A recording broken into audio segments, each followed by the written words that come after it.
Good day, everyone. Thank you for joining us for today's webinar. Today, we're joined by Dr. Jakkie Cilliers, well-known Africa analyst, author, and founder of the Institute of Security Studies. His 27 bestseller, The Fate of the Nation, looks at the future of South Africa from a social, economic, and political perspective. His latest titles include Africa First, as well as The Future of Africa. Now, there seems to be a lot going on in our country, from socially, economically, as well as politically. Join us as we take an in-depth outlook at the view of South Africa as a whole. Welcome, Jakkie. Thanks, Sibu. Thanks for inviting me. It's a pleasure to speak to you once again. I thought that what I'll do is I'll speak politically about South Africa, where we are headed, and then I will speak a little bit about the economic situation as well. Now, I do long-term forecasting. By long-term forecasting, I mean 10, 20 years. I look at structural drivers. But South Africa, at the moment, of course, finds itself in a strange political moment. Yeah, for that reason, maybe it's important to remind ourselves what the results of the 2019 national election results were, when the ANC got about 58%, the DA about 21%, and the EFF about 11%. That's in the pie chart on the left-hand side. On the right-hand side is the seats that translates into the National Assembly. So when I now present, looking forward, it's important just to look at where we are currently. So this is a framing of the scenarios. So let's start on the left-hand side. The ANC is heading for having its various regional conferences, then its provincial conferences, including a national policy conference in July, and eventually all of this leads into the elective conference in December of this year. But the ANC is struggling, has lots of disunity, inter-party violence, and the internal fighting, faction fighting continues. And while all of that happens, the Zondo Commission is keeping the ANC in the spotlight. So if we look at the top there, I write that the ANC in 2022 is the largest party by a substantial margin, but increasingly voters are staying away. They don't want to vote for the ANC, and its support base in actual fact is increasingly becoming rural. It's accused of being poorly led, factionalism, lack of accountability, corruption, poor service delivery, and it's consumed by infighting, quite deadly infighting. But of course, the problem is that the opposition aren't doing much better. They can't capitalize on this. None of them seem to be able to mobilize the stay away vote, the urban black voters that are disaffected with the ANC, but really are not voting. And the DA, after its change of leadership, seems to have given up on its ambition to become a national party, national dominant party, a governing party, and increasingly seems to be a regional party. The EFF don't seem to be able to break out of their 11% ceiling.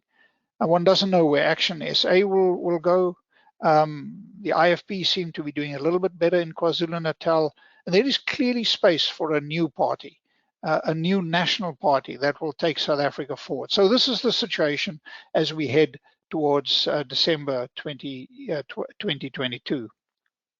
But a very important development that is going to affect South Africa is what happens with Ramapalapala, as it's now known, after the farm of the president.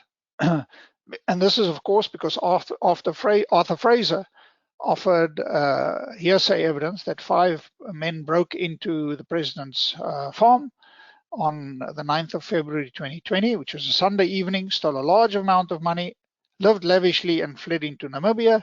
Ramaphosa was an Addis. He reported it to the police. He did do so. And the head of his security detachment, protection unit, investigated the situation. But the most recent evidence, now I'm speaking to you on Monday, this evening, the final report of the Zondo Commission will be released. But the crisis is probably blown out of proportion, because the latest evidence on Monday is that about $800,000 apparently was stolen. This was hidden in the couch of the president's house. But it's important to remember that Ramaphosa is an extraordinarily wealthy man. He lives in not the 1% of the global community, but sorry, the 0.1% of the global community in terms of wealth. A different league of people to you and I, or maybe definitely to me. And Fraser's accusation, of course, is all aimed at trying to unsettle the ANC, because he's going to be implicated in the Zondo Commission report that is going to be released tonight. He established the principal agent network that was the theme of a whole book that has been written upon him. He was eventually appointed to the head of the State Security Agency, where he increased his budget, and a lot of that money seems to have disappeared and been used for all kinds of stuff. And he was eventually moved sideways to the Director of Correctional Services. Before, in that position, he managed, of course, then to secure the, let's call it, the release of prison of Jacob Zuma. And there's apparently an ongoing forensic investigation into what happened at the State Security Agency that definitely targets Fraser. So he has real motivation. On the one side, the cash, the $800,000 or whatever the final amount was, probably can be explained, but the big thing is if the president reported the Forex to the Reserve Bank, and why is he keeping mum about this? Now, on the one side, Ramaphosa is a strategic politician, and he waits to see what the reaction is before releasing data. But that background, what happens around Ramaphosa, around the Ramapalapala, is going to determine, to a degree, what happens within the ANC, because it depends if he stands or not. The only way, in my view, that Ramaphosa will not be re-elected in December of 2022 if he stands, if he steps aside. So there are four scenarios which I've often spoke about in the past. The first and most likely two is Bafana, which is sort of muddling along after our national soccer team. The second is, and the ANC's fortunes continue to decline. The second, Tumamina, which is where Ramaphosa wins with a substantial majority. He stamps his authority on the party. The top six all support him. And we see Tumamina, which is where the ANC turns itself around and does much better. The other two scenarios, Nation Divided and Mandela Magic, are premised on Ramaphosa not standing. So there's a hell of a fight within the ANC, and some RET person eventually emerges, and it's either a scenario of Nation Divided or a scenario of Mandela Magic. Now, Mandela Magic, the name is because this is a scenario where South Africa's politics normalizes. This is a situation where the ANC largely implodes, as I will explain, and South Africa, new parties establish themselves, and South Africa really turns the corner into a multi-party democracy that looks towards the future. So, Bafana, the most likely scenario is a narrow win for Ramaphosa. That ANC, particularly the top six, is divided. There's ongoing factionalism, slow action, and there's opportunity for the opposition parties. So the ANC declines. It goes from its current 57%, 58% to about 47%. It loses Gauteng to a DA-led alliance. Remember, the DA already lead in 3 metros in Gauteng. And it needs alliances also. It needs an alliance in KwaZulu-Natal, where it gets 46%, and possibly even the Northern Cape. The IFP grows a little bit in KwaZulu-Natal. The DA retains the Western Cape and even grows in Northern Cape, and it remains the official opposition. An Action SA and One SA, the party of Mmusi Maimane, which he's going to establish, gains a degree of national traction. But what happens in Gauteng will be critical for the ANC, because the ANC will still be by far the largest party in Gauteng with 42%. So if the ANC decides to enter into it needs a big party. It can either enter into an alliance with the EFF or the DA probably, and what happens in Gauteng will determine probably what happens nationally.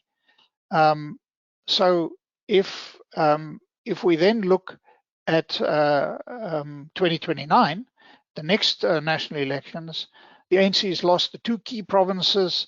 It declines in the 2029 election to about 40% or less. It needs a national coalition partner in Gauteng, KwaZulu-Natal, Free State, Northern Cape, and the North and Northwest, if it is to retain an impact, to retain government national status, but it's very unlikely. And it means that at the bottom here, you can see the national distribution of votes in those two scenarios, with the ANC 47% in 2024, and then declining to about 40%. You see the DA and everybody else growing. So that's what would happen in Gauteng, in the Bafana most likely scenario. So the columns for 2019, the forecast for 2024, the forecast for 2029, and then just by way of comparison, what happened in the 2021 local government election. So the ANC goes from its current 50% to about 37%. The DA grows, and the EFF, both the DA and the EFF do worse than they did in 2019, because Action SA and One SA, these new parties gain considerable traction, particularly Action SA, where Herman Mashaba has got considerable support. So it becomes a complicated situation.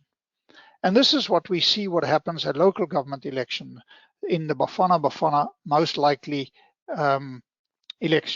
most likely forecast. So there are columns for 2021, 2016, 2021, and 2026, which is the next local government elections. You can see how the ANC support declines to about 38%, and so on and so forth, and how the other parties, the smaller parties, squeeze also the DA and the EFF. So this is the Tumamina scenario and its results. This is where President Ramaphosa wins decisively in the 2024. He gains a decisive victory in the ANC's internal elections. Whom he elects as vice president is critical, because if the ANC now has the chance to turn itself around before its next leadership crisis in 2028, when it elects its new president. And in this scenario, there's limited space for the opposition parties, because you can see the ANC gets about 51% in 2024 and about 53% in 2029. So this is a much better scenario for the ANC, because it is a resurgence, and the DA and other parties struggle, but some people that are at the moment sort of considered to be part of the RET faction join perhaps and strengthen the hand of the EFF, which eventually emerges as the official opposition in South Africa already in 2024, and strengthens that position in 2029. So I've spoken briefly about the two most likely scenarios, Bafana and Tumamina, both premised on Ramaphosa being re-elected. Bafana sort of fumbling along. Tumamina, a resurgence of the ANC, where it remains the governing party out till 2029.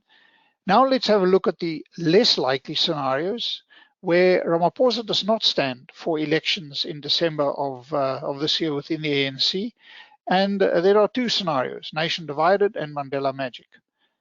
So Nation Divided is where, this is now where somebody else is elected, Sisulu or whomever, as leader of the ANC.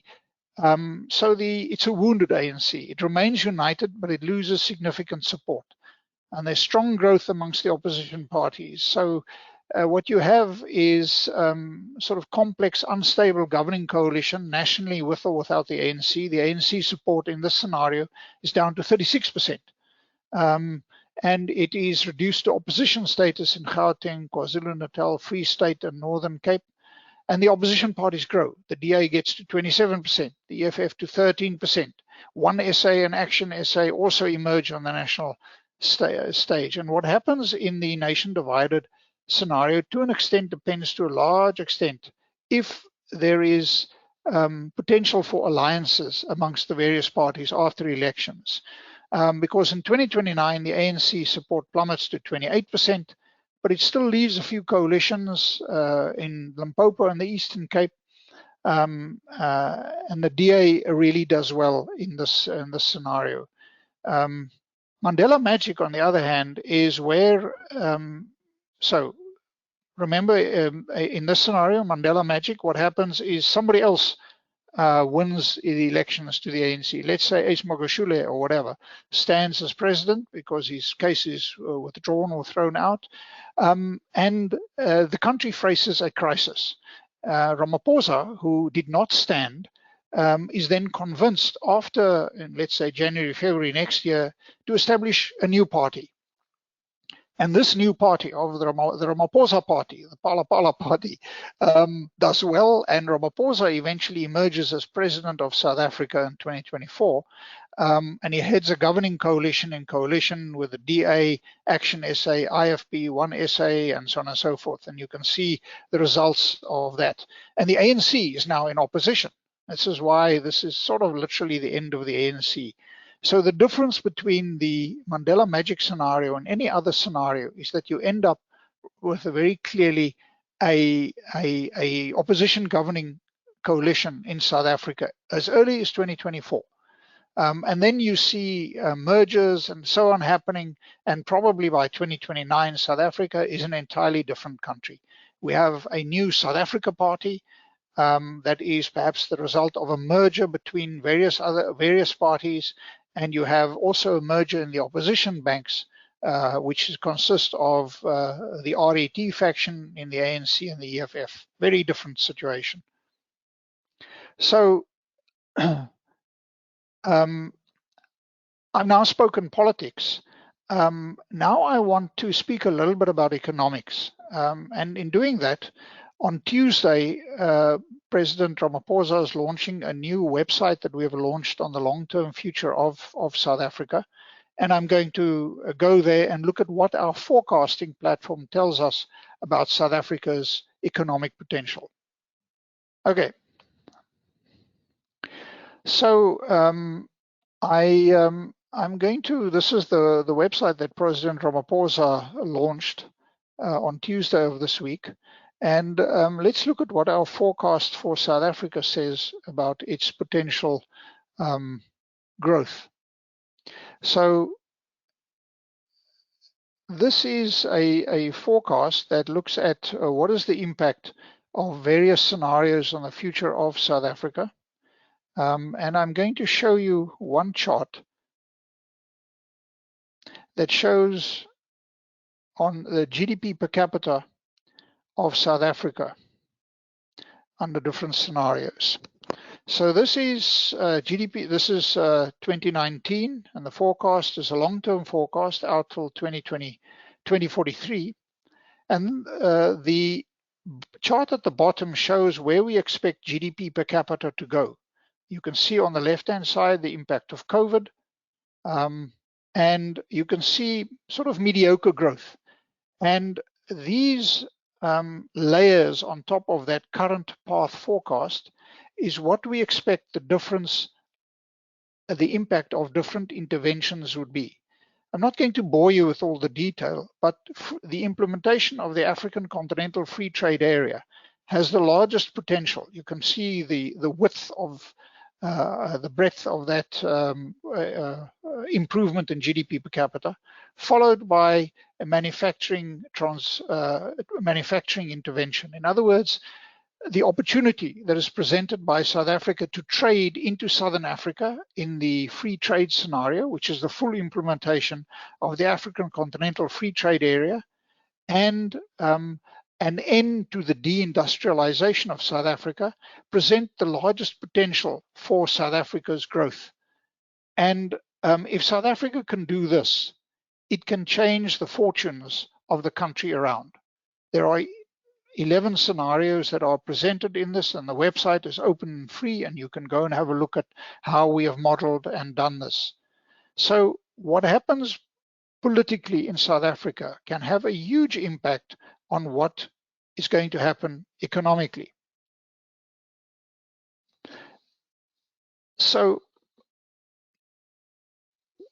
for South Africa to grow, whomever governs needs to alleviate our structural drivers.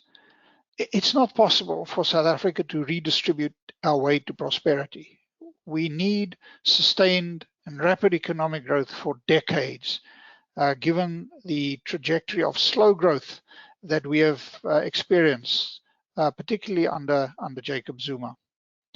Our forecast of the Bafana current path is about 2.4% out till 2029. That is really significantly below the 5.4% that the National Development Plan set out as a target for South Africa's growth. A high growth strategy, and we think about 3.4% average is possible, requires government to unlock, of course, the constraints on electricity generation and distribution. It clearly needs to step away from land reform without compensation, including its partnership with traditional leadership, because of the bad messaging that this presents to the international investor community. It needs to make a clear distinction between state and party and cadre deployment, and adopt an inclusive approach to South Africa's economics and politics, so that we can see an end to the outward skilled migration and, in actual fact, inward skilled migration in South Africa, which means we need stability and investment friendly policies, and it needs a partnership with the private sector. These are the matters that can unlock more rapid economic growth in South Africa. Politics will unlock that, so clearly politics is important. So I'm going to stop there, and hopefully I've given you an idea of what could happen politically and what the economic implications are if South Africans make the right political choices. Thank you very much. Thank you very much, Jakkie. That was very insightful, landed really well. We do have some questions that we have highlighted, just surrounding mainly both political, economical, but you have really mainly highlighted our political concerns with respect to the effects of the recent Phala incident. Just economically, we do seem to be going through sort of a commodity cycle boom rather, and this commodity cycle boom, we due to sort of the chronic in SA infrastructure, we may seem to be missing out on the best possibilities of that. And it does seem to be a lot of work going into it with Operation Vulindlela and the likes. But to what extent can these public-private partnerships yield a big positive uptick in GDP? And is South Africa capable of rectifying the infrastructure deficits to benefit right now? Well, as you know, the poor governance, poor maintenance, and everything else has done a significant amount of damage to our infrastructure and our ability to benefit from the global commodities boom. And it is very important that we do everything we can to open up our railways and our ports to be able to benefit from that, particularly given the current situation where we see interest rates rising elsewhere, and the pressures that will place. So South Africa really needs to do everything in its power to unlock and to benefit from the commodities boom. And there's a lot that can be done. Unfortunately, government's ability really to implement is hamstrung by the layers of compliance that government and our parliament has laid one on top of the other. So the only way the public-private partnerships can really unlock those potential is really to streamline matters. Now, at the moment, a lot of focus is on the president and the operation that you've mentioned to try and do that. But we must remember that these regulations really come from our parliament. And there are a significant amount of legislative simplification and removal that also needs to happen at the legislative level within Parliament to remove some of the onerous requirements, including on Black economic empowerment, on a variety of issues, because we have tackled these matters in a different way. If we had invested, for example, on the provision of quality education and so on, we would be doing much more for South Africa than the sort of point scoring exercises that we've been trying to unlock growth with and to redistribute. Remember the point that I made, that we can't redistribute our way into prosperity. We can grow and use the proceedings to deal with our legacy issues of inequality, poverty, and so on. No, thank you for that. And just from a political standpoint, would this, the Phala incident, one would suspect that this news only comes out at the event that there is internal tensions within the ANC, and it highlights that sort of our state intelligence is undermined and mainly captured and used more for political fights rather than the actual national security intelligence. Could you kind of comment on that a little further? Yeah, no, I mean, the Mufamadi panel laid bare the absolute challenges that we face. So we for all effects and purposes, don't have an intelligence system, it would seem. Not only has it been used for the infighting within the ANC, and hundreds of millions of rand have been wasted there, but it also seems, and this is actually more concerning, that the coordination mechanisms within the presidency are not working, and that really is a cause of serious concern. So intelligence was producing reports, but because nobody believed or trusted them, nobody really listened to them. And government was very slow to react to the riots that happened in July of last year. Riots that can happen again. Hopefully what is happening is that the penny has dropped, and I think President Ramaphosa is alive to the challenges that he faces within the broad security establishment. He's appointed senior people that he trusts to policing, and there seems to be some efforts, although nobody knows exactly what's going on within the intelligence community. But the defense has been underfunded chronically. We're throwing money at a new border management agency, which I think is just a complete waste of time and effort. But at least there seems to be a degree of focus because we need to manage the instability in South Africa. We are a country that is in a turbulent region. We face high levels of unemployment, inequality. We have many, many issues. Our security and our intelligence needs to be on top of that if we are going to manage this while we reform and the police, the criminal justice system, and so on. Thank you, and I'm glad that you do touch on unemployment. According to Stats SA, our employment currently sits at around 34.5%, and our youth unemployment very much sitting almost at record highs. Various commentators say that, however, if you look at our unemployment numbers, it doesn't necessarily capture the large capability of the informal sector, and how would it affect our unemployment numbers if the informal sector was properly supported and accurately measured? Would that make a difference?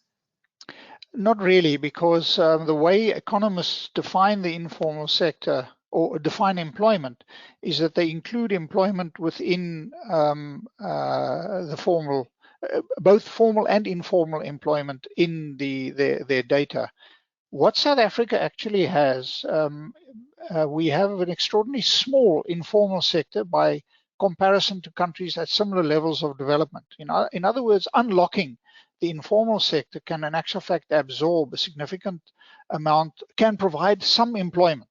This is survivalist employment. This is not, formal sector employment, but it can provide some level of income to many, many poor South Africans. And one of the reasons why South Africa is such a xenophobic society is because foreigners that come in outcompete our own people. So we need to move away from a state that tries to provide people with grants to a state that provides people with opportunities and the incentives to be able to earn a livelihood and to earn a living, no matter how small. This requires huge changes in the way we look at employment, but it requires a South Africa where we allow the informal sector to expand significantly. In the short, medium term, it is probably one of the few ways in which we can reduce unemployment and poverty. It's not a solution. Um, the only solution really over the long term is much more rapid and inclusive economic growth, and to make sure that the proceedings of that economic growth is employment intensive and restructures eventually our economy in a way that provides much more opportunity to poor South Africans. But a large portion of the South African population don't have the skills, and are not entrepreneurial enough because of what we've done in the past with Bantu education and everything else, really to participate in economy of the future. So big opportunities in a sense in the informal sector, but I don't think counting the informal sector is going to make much of a difference at the moment. Clear. Last question would be just along the sides of business support and energy. Globally, energy supply is a big concern as we move from fossil fuels to renewable.